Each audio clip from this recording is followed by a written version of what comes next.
2 മാസമായി വനംവകുപ്പിനെ ചുറ്റിച്ച മലപ്പുറം കാളികാവിലെ നരഭോജി കടുവ കൂട്ടിലായിരിക്കുന്നു. കരുവാരക്കുണ്ട് സുൽത്താന എസ്റ്റേറ്റിൽ സ്ഥാപിച്ച കൂട്ടിലാണ് കടുവ കുടുങ്ങിയത്. മുഖത്ത് പരിക്കുകളുള്ള കടുവയെ തൃശൂർ മൃഗശാലയിലേക്ക് മാറ്റി. നീണ്ട 53 ദിവസങ്ങൾക്ക് ശേഷം നരഭോജി കടുവ കൂട്ടിലായിരിക്കുന്നു. കരുവാരക്കുണ്ട് സുൽത്താന എസ്റ്റേറ്റിലെ ഈ ഭാഗത്ത് വനംവകുപ്പ് സ്ഥാപിച്ച കൂട്ടിലാണ് ഇന്ന് പുലർച്ചെയോടെ കടുവ കുടുങ്ങിയത്. ഈ കരുവാരക്കുണ്ട് കാളികാവ് മേഖലയ്ക്ക് ചെറുതല്ലാത്ത ആശ്വാസം.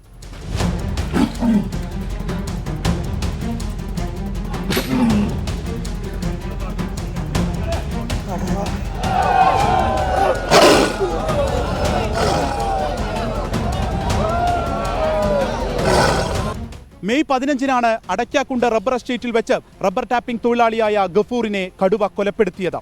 ആ നരഭോജി കടുവയെ പിടികൂടണമെന്നാവശ്യപ്പെട്ട് വലിയ പ്രതിഷേധം അന്ന് തന്നെ ഉണ്ടായി. വനംവകുപ്പ് ഇവിടെ തമ്പടിച്ച് ഈ 2 മാസമായി കടുവാ ദൗത്യം നടത്തിവരികയായിരുന്നു. പക്ഷേ ഇതുവരെയും പിടികൂടാൻ കഴിഞ്ഞില്ല.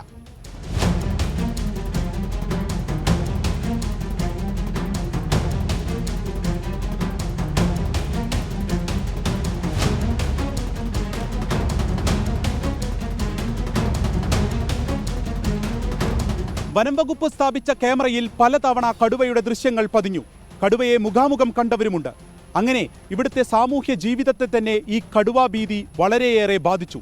ടാപ്പിംഗ് തൊഴിലാളികൾക്ക് പോലും ജോലിക്ക് പോകാൻ കഴിയാത്ത ഗുരുതര പ്രതിസന്ധി കരുവാരക്കുണ്ട് കാളികാവ് മേഖലയിൽ ഉണ്ടായി.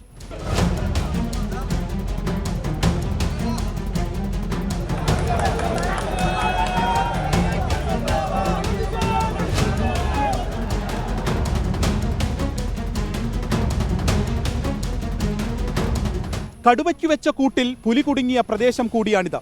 ഇന്നിപ്പോൾ ഈ പിടികൂടിയ കടുവയെ തൊട്ടടുത്ത കാടുകളിൽ തന്നെ വിടരുത് എന്നാവശ്യപ്പെട്ടായിരുന്നു നാട്ടുകാരുടെ പ്രതിഷേധം. ഒടുവിൽ തൃശൂർ മൃഗശാലയിലേക്ക് മാറ്റും എന്ന ഉറപ്പ് ലഭിച്ചതിനെ തുടർന്നാണ് നാട്ടുകാർ കടുവയെ ഇവിടെ നിന്നും കൊണ്ടുപോകാൻ സമ്മതിച്ചത്.